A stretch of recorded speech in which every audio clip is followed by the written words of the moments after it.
मैंने अपने पुराने शॉर्ट्स में लिखा था यशस्वी जायसवाल गोवा के लिए जा रहे हैं, और ये बात अब सच भी हो गई है। और बहुत तरीके से और बड़े अदब के साथ उस बच्चे ने लेटर लिखकर, बाकायदा जैसे करते हैं सब, उसने सबको ईमेल लिखा।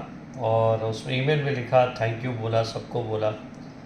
एंड देन उसने ये भी बताई कि भैया मुझे गोवा की तरफ से ऑफ़र मिला है कि I can captain the Goa team. So अभी तक का सिद्धेश लाड, अर्जुन तेंदुलकर एंड यशस्वी जायसवाल, ऐसा नहीं कि पहले भी इंडियन क्रिकेटर्स लाइक दूसरे स्टेट में नहीं खेले हैं। वैसे आपको बता दूं कि अग्नि चोपड़ा, जो कि विदु विनोद चोपड़ा के बेटे हैं, उन्होंने मुंबई को छोड़कर दूसरे स्टेट में खेलने का मन बनाया। और ये बात समझ में आती है क्योंकि उनको समझ में आ चुका था कि मुझे यहाँ मौका नहीं मिल सकता, या मौका मिले भी इक्का दुक्का मौका मिलेगा, बट रेगुलरली खेलने को नहीं मिलेगा। जिसकी वजह से उसने डिसाइड किया कि मैं दूसरे स्टेट से खेलूँगा। और वो दूसरे स्टेट में जाकर उसने लगातार 5 सेंचुरी मारी।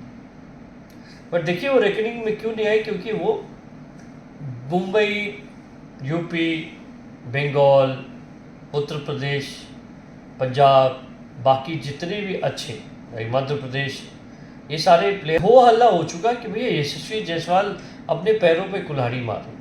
बहुत लोग, मतलब आप सोशल मीडिया उठा के देख लो यार, भरा पड़ा हुआ है। सभी ये कह रहे हैं कि यशस्वी जायसवाल अपने पैरों पे कुल्हाड़ी, मुंबई क्रिकेट एसोसिएशन को ठेंगा दिखाने के बाद यशस्वी अपने करियर में गलती कर रहा है। फिर बहुत सारी स्टोरीज आ गई। कुछ रिपोर्टर्स ये कह रहे हैं कि यशस्वी जायसवाल अपने कोच जो है उनसे बात नहीं करता। पूरे टूर्नामेंट जो अपना बीजीटी हो रहा था उस समय कभी नहीं बात की। यार इससे क्या फ़र्क पड़ता है? That does it make any difference that he does not want to talk? Is he disrespecting his coach? Maybe कोई और सर्कमस्टांसेस होगी जब उन्होंने बात नहीं की। हो सकता है लोग बहुत कहने लगे कि यार ये कहीं दूसरा पृथ्वी शॉ तो नहीं बन रहा। Yashasvi Jaiswal, no doubt he is a permanent member of the Indian cricket team. और अभी आने वाले दिनों में ऐसा लगता है कि वो हर फॉर्मेट को खेलेंगे। पर उनकी इस चाह के लिए बाकी लोग बहुत नाराज़ हो गए हैं। ये कि यदि आपको कैप्टन ही करना था तो whether you want to be the captaining the Indian, your aim is to captain the Indian cricket team और you want to captain Rajasthan Royals. ये कहानी भी मैं आपको बता दूं कि क्यों ऐसा यशस्वी जायसवाल को समझ में आया। जहाँ तक स्टोरी चल रही है कि जैसे राजस्थान रॉयल के संजू सैमसन जब चोटिल हो गए थे, और आई थिंक 3 मैच के बाद राजस्थान रॉयल्स में वो वापसी करने वाले हैं, तो उन्होंने डिसाइड किया, या राजस्थान रॉयल्स की पूरी थिंक टैंक ने डिसाइड किया कि रियान पराग जो हैं उनके स्पेस में, उनकी जगह पे कैप्टनिंग करेंगे। अरे तो यार अब ये बात जो है यशस्वी जायसवाल को खटक गई। 23 साल का लौंडा है यार, वो ज़्यादा साल का लौंडा नहीं है जो उसे कोई ये लगा। But I think probably he thought कि अदरवाइज कि रियान पराग के अंडर में खेलूँगा और मैं कैप्टन क्यों नहीं बन सकता। तो जब बात ये आई थी तो राहुल द्रविड़ से पूछी गई कि भैया क्यों उसको Yashasvi Jaiswal can not be the captain the side, तो उन्होंने सीधा कहा कि रियान पराग आसाम की टीम का कैप्टन है, so he has got an experience, but Yashasvi doesn't have that experience, and literally he is very young to the cricket scenario। और बात भी सही है। तो राहुल द्रविड़ के मुख से निकला हुआ शब्द कोई बुरा नहीं था, एंड इसमें यशस्वी जायसवाल को बुरा मानने की कोई बड़ी बात नहीं थी। बट ठीक है, if he wanted, he think कि नहीं मैं कैप्टनिंग करके वापस राजस्थान रॉयल्स की कैप्टन, तो मेरा यही मानना है कि Yashasvi Jaiswal has lot of time. और गोवा की टीम से कैप्टन करने से अच्छा है भैया कि मुंबई की टीम के साथ बने रहे। लेकिन अब जो रियल स्टोरी बन के आ रही है, ये आ रही है कि यशस्वी जायसवाल बॉम्बे को छोड़ क्यों जा रहे हैं। भैया तो मैं ये कहता हूँ कि जिस जगह पे बिना आग लगे धुआं नहीं उड़ता, ये बात जग जाहिर हो चुकी है कि अजिंक्य रहाणे और यशस्वी जायसवाल के बीच में मतभेद है और होने भी चाहिए, बट ये मतभेद यूं ही नहीं है।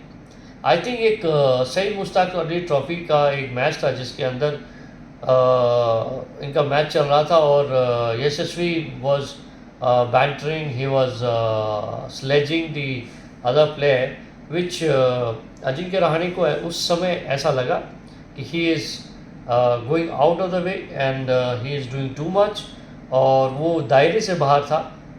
तो अजिंक्य रहाणे ने बड़ी फटकार लगाई बीच ग्राउंड में। उसके बाद उन्होंने डिसाइड किया the player has to go out of the ground और उन्हें वहाँ से वापस भेज दिया गया। सो वो एक ऐसा था जो पहली बार डिसिप्लिनरी इशू की वजह से, जो बातें नहीं सुनने की वजह से अजिंक्य रहाणे ने उन्हें ग्राउंड से बाहर कर दिया। उसके बाद बहुत सारे टाइम ऐसा था जो यशस्वी जायसवाल को समझ में नहीं आ रहा था।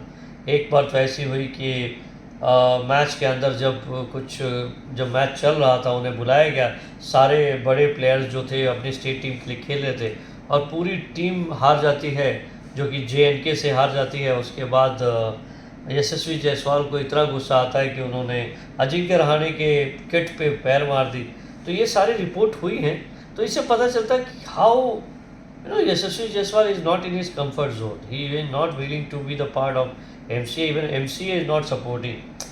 तो शायद ये बातें हो सकती हैं, but this is not right. मैं ये कह रहा हूँ कि ठीक है, आप अपनी बातें समझाइए, आप अपनी बातें करिए, रखिए, और आपको लगता है, जिस इंसान को लगता है कि आप डिसिप्लिन नहीं हो, आप उन्हें बताइए कि why you are not discipline, कारण क्या। बट डिसिप्लिन तोड़ने का कोई कारण नहीं हो सकता।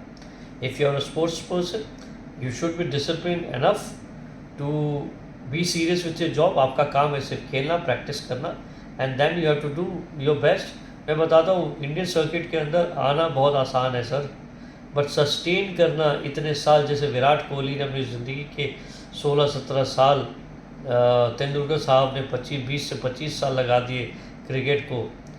तो वैसे बने रहने के लिए आपको ये सारी बातें छोड़नी पड़ी, निरंतर आपको प्रैक्टिस करते रहना पड़ेगा, and then things will fall in place. लोग आपको घमंडी बोल रहे हैं या आप अभी 23 साल के हो, बेनिफिट ऑफ डाउट आपको मिल सकता है, क्योंकि आपको ऑलरेडी शोहरत, दौलत इतनी जल्दी मिल चुकी है कि लाजमी है। तो समबडी हैज़ टू गाइड यशस्वी कि इंडियन सर्किट से दूर होने में ज़्यादा समय नहीं लगता। आप कितना भी अच्छा हो, सेंचुरी मार लो, आपको नेक्स्ट मैच में हटा दिया जाएगा। आप पंजा मार लो, आपको नेक्स्ट मैच में हटा दिया जाएगा। So no one's place is for granted.